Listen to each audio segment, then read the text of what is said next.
This evening, first up, a midnight gas explosion tears through an East Ruimveldt home. A father of three is fighting for his life in the ICU. His family pulled from the rubble by neighbours. Tonight, the blast that shook an entire community.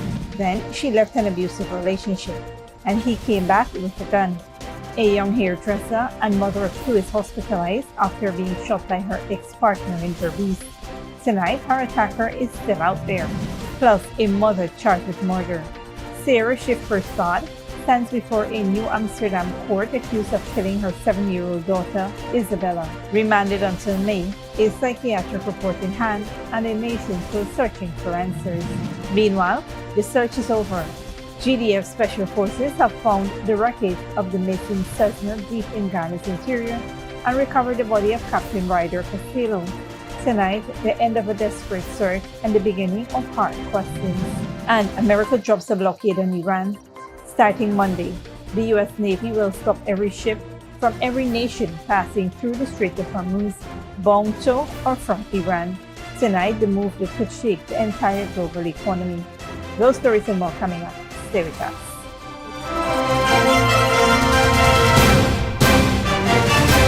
Welcome to this broadcast of Channel 2's Headline News Update for April 13th, 2026. I'm Baby Bacchus. Thank you for joining us. First up, a routine check in the dead of night turned into a life-threatening nightmare for a 56-year-old realtor after a powerful gas explosion ripped through his East Ruimveldt home in the early hours of Sunday morning, leaving him critically injured and the eastern side of his house in ruins. Troy Allen, a father of three and resident of Pineapple Street and Front Road, East Ruimveldt, was admitted to the intensive care unit of the Georgetown Public Hospital Corporation with severe burns after the blast, which occurred around 2:30 a.m. According to investigators, Allen's wife awoke to a strong gas-like smell and immediately alerted her husband. He went outside to inspect a 100-pound gas cylinder installed at the lower flat of the property. Moments later, a thunderous explosion shook the neighborhood, followed by screams. The blast forced across the eastern side of the building to collapse and catch fire, trapping occupants beneath the debris. Neighbors assisted in rescuing Allen, his wife, and tenants from the rubble before emergency services arrived. The Guyana Fire Service responded and successfully extinguished the blaze.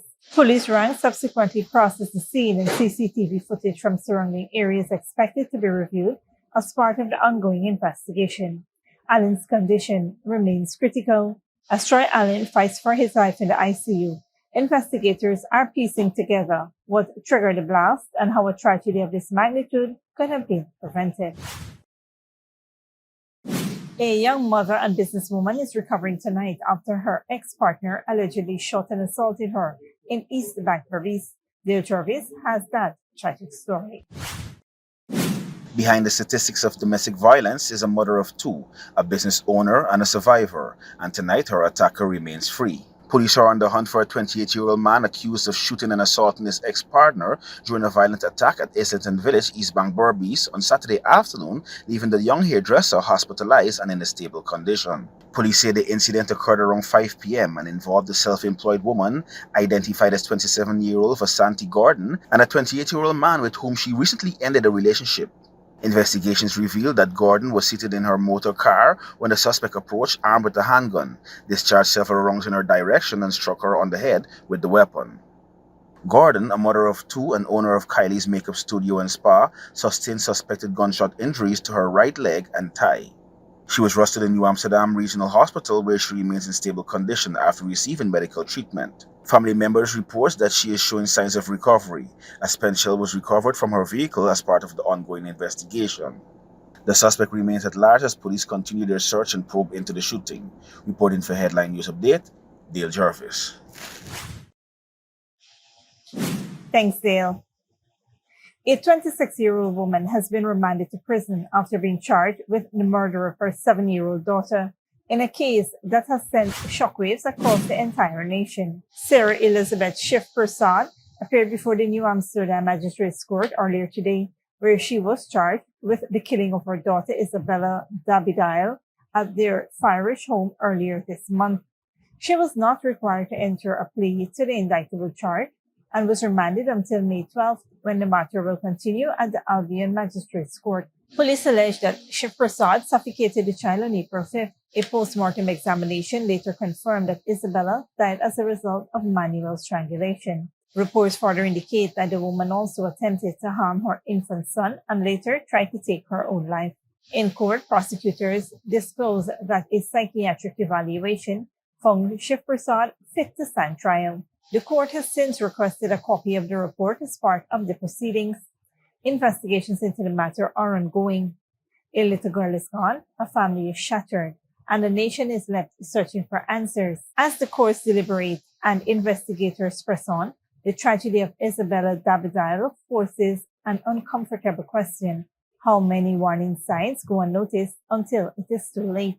If you or anyone needs help, call the ministry's 914 domestic violence hotline or 915 suicide hotline.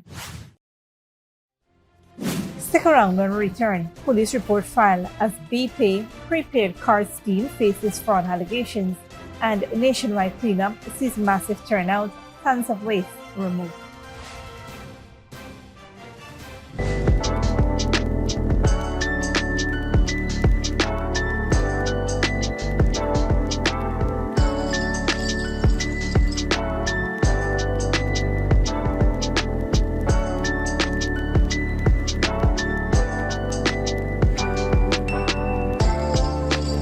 Good girl forget things.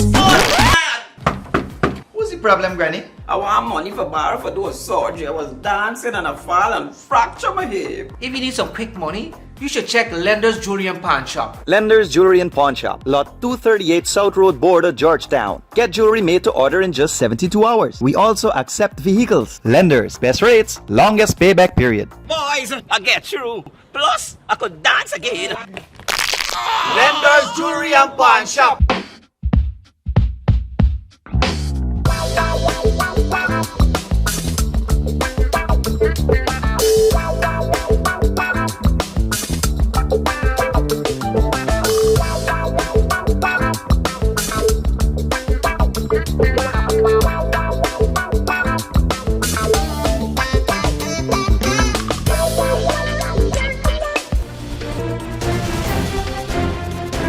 Welcome back.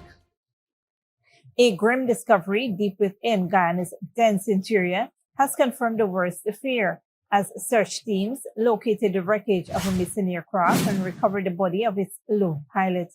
The Guyana Civil Aviation Authority confirmed that members of the Guyana Defense Force Special Forces reached the crash site of the Air Services Limited Cessna 208 aircraft and recovered the remains of Captain Ryder Castillo. The aircraft went down on Friday after departing Madia, Region 8, for a cargo flight bound for Berbice, Region 7, but failed to report its arrival, triggering an emergency response. Captain Castillo, a Nicaraguan national with roughly 20 years of flying experience, was the lone occupant of the plane at the time of the crash. Search and recovery efforts were hindered by rugged terrain, dense forests, and adverse weather conditions, including heavy rainfall and low visibility. The military deployed specialized teams and air assets to reach the remote crash site, but hope thinned as the days went by. Authorities have since extended condolences to the pilot's family as preparations are underway to extract the body. Investigations are ongoing to determine the cause of the crash. Moving on, a police report has been filed with the Guyana Police Force as authorities investigate allegations of suspected fraud and financial irregularities involving the BPay prepaid card systems linked to a businessman.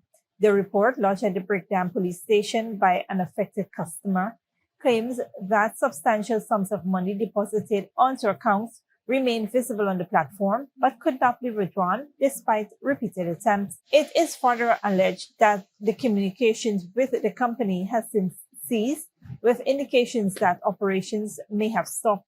The issue has raised concerns and troubling questions about the handling of customers' funds and may be sufficient grounds to suspect fraud and other financial misconduct. Meanwhile, several individuals have taken to social media claiming they also lost money deposited into the prepaid card system, but upon contacting the office, found it was closed, adding to growing public concern over the scheme. As the Guyana Police Force digs deeper into the allegations, one question looms largest. Where did the money go, and how many more victims are yet to come forward? On a different note, a sweeping national cleanup campaign launched under the directives of President Dr. Mohamed Irfan Ali mobilized thousands of citizens, organizations, and security forces across Guyana on Sunday, resulting in the removal of massive volumes of garbage from communities nationwide. The exercise, coordinated by the National Enhancement Committee and led by Minister Deodat Indar, saw participation from government officials, private sector bodies, youth groups, and civil society organizations across all 10 regions.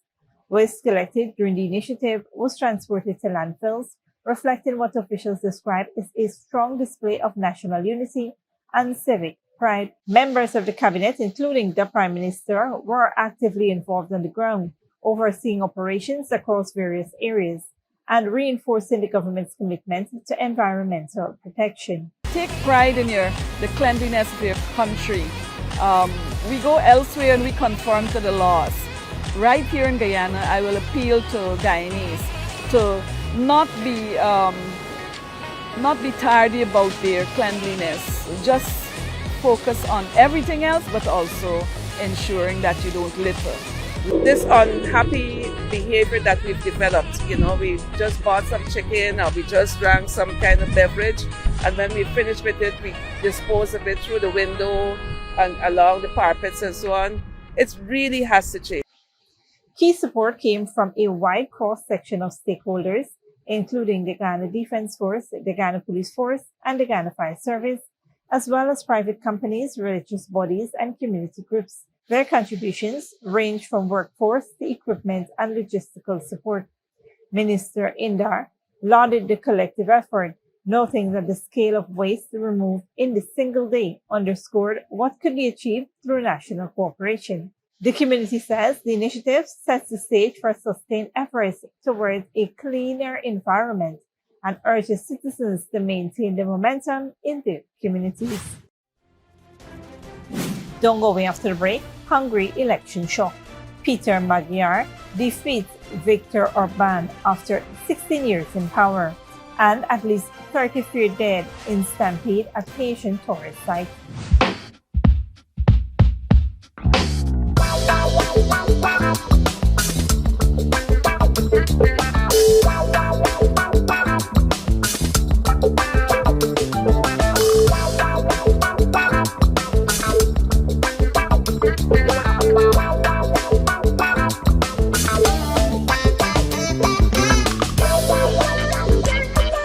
Good girl forget things. What's the problem, Granny? I want money for borrow for those surgery. I was dancing and I fall and fracture my hip. If you need some quick money, you should check Lender's Jewelry and Pawn Shop. Lender's Jewelry and Pawn Shop, lot 238 South Road Border, Georgetown. Get jewelry made to order in just 72 hours. We also accept vehicles. Lender's, best rates, longest payback period. Boys, I get through. Plus, I could dance again. Lender's Jewelry and Pawn Shop.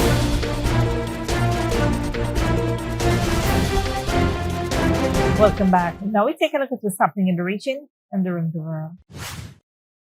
Good evening, I'm Dominic Gittins. Tonight, tragedy in Haiti as a deadly stampede claims dozens of lives at a historic site. India's farmer fears fertilizer shortage amid escalating Middle East tensions. A political shakeup in Hungary ends a long-standing rule, and the US announced a major naval blockade targeting Iran. We will begin in Haiti. At least 30 people are feared dead following a stampede at Haiti's Cité de la Ferrière during an Easter event attended by large crowds. Authorities say the incident occurred near the entrance and was worsened by heavy rains. Haiti's Prime Minister Alex Didier Fitsemi confirmed an investigation is underway and emergency teams have been deployed. The historic UNESCO site had drawn many young visitors. The death toll is expected to rise.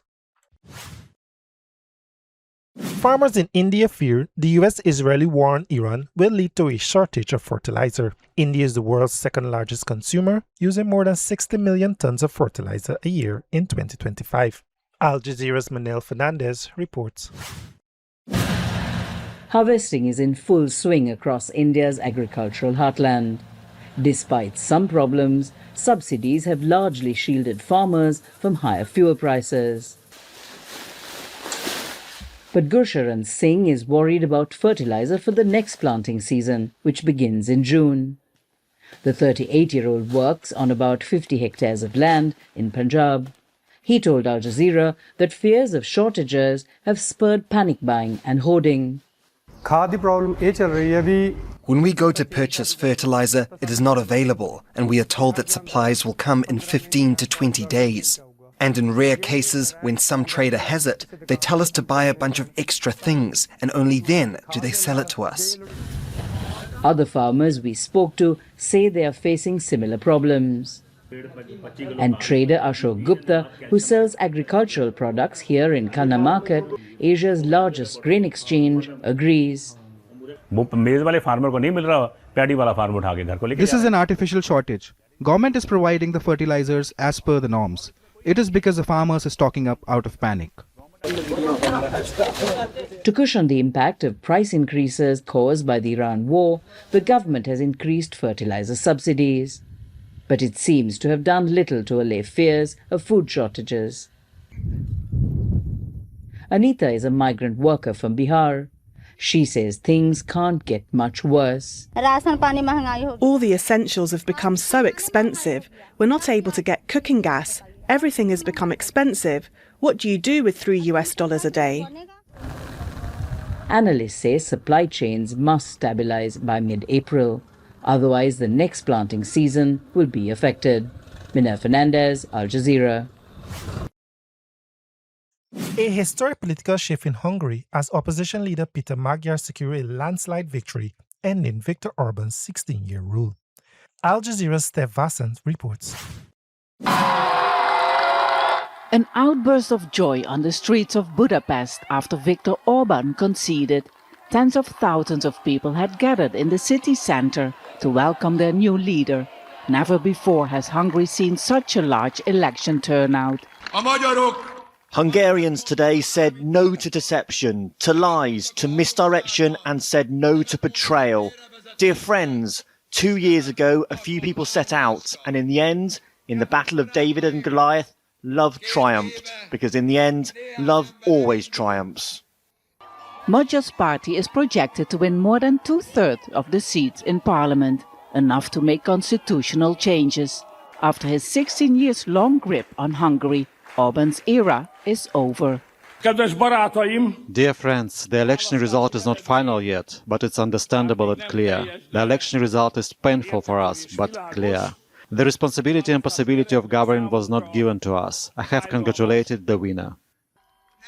Magyar promised that one of his first visits will be to Brussels to bring back the billions of dollars frozen by the EU after accusations of corruption and a lack of the rule of law. The plan was that Peter Magyar is the hammer which tear down the wall of Orban, and now it's happened. And I have a good news for the Fidesz sympathizers, also because Peter Magyar building bridges. It's not dividing Hungary, but get Hungary together. After 16 years, Hungary has clearly chosen a new direction and has put its trust in this man, Peter Magyar, bringing them closer to Brussels and further away from Moscow. Now they can only hope that he will bring the change he has promised. Magyar managed to unite the opposition in Hungary after he left Orban's Fidesz party 2 years ago. A conservative centre-right politician, he brought the left and right together. Some say by voting for him, they mainly voted against Orban. I'm worried about that. He will be also corrupt, and he will be half as bad as Orban was. I don't want that. Once the celebrations come to an end, Peter Magyar will have his work cut out to change a political system that for many years has been under the control of one man and his party. Steph Vassant, Al Jazeera, Budapest. The US has announced that a blockade of ships from Iranian ports will begin on Monday.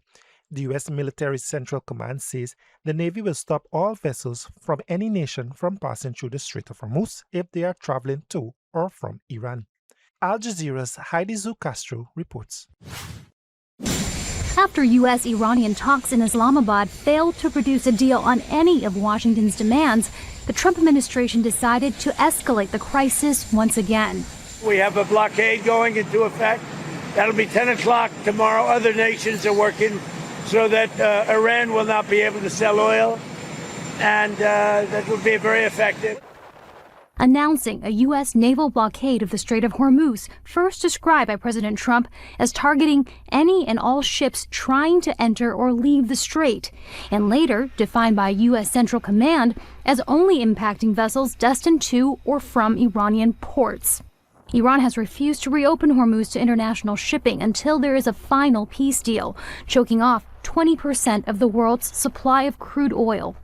The weekend negotiations in Pakistan were the highest level face-to-face talks between U.S. and Iranian leadership in nearly 5 decades. Trump said the meeting went well, but that Iran refused to give up its nuclear program, the only point that mattered, he said. Democrats in Congress say Trump should never have pulled out of the JCPOA, negotiated under the Obama administration. We had a diplomatic control over Iran not seeking a nuclear weapon that Donald Trump decided to tear up. And we had an open Strait of Hormuz and reasonable gas prices up until February 27th when Donald Trump launched this war. Republicans acknowledged the conflict was still open-ended. It's going to be a long-term project. And that could go on for a long time. I don't think Trump thought it'd be easy. It could take a long time. And as the U.S. delegation flew back to Washington empty-handed, Trump returned to his threats, writing, "Any Iranian who fires at us or at peaceful vessels will be blown to hell, and that U.S. forces will finish up the little that is left of Iran." Heidi Jo Castro, Al Jazeera, Washington. Thanks, Dominique. This brings us to the end of our regional and global news coverage. Up next is the 3-minute forecast.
And that's Safe to Read to Headline News for this Monday evening. As we take our leave, we invite you to follow us on Facebook and YouTube. You can tune in tomorrow at 6:30 a.m. for rebroadcast and at 7 p.m. for more news. Until then, please take care of yourselves and each other.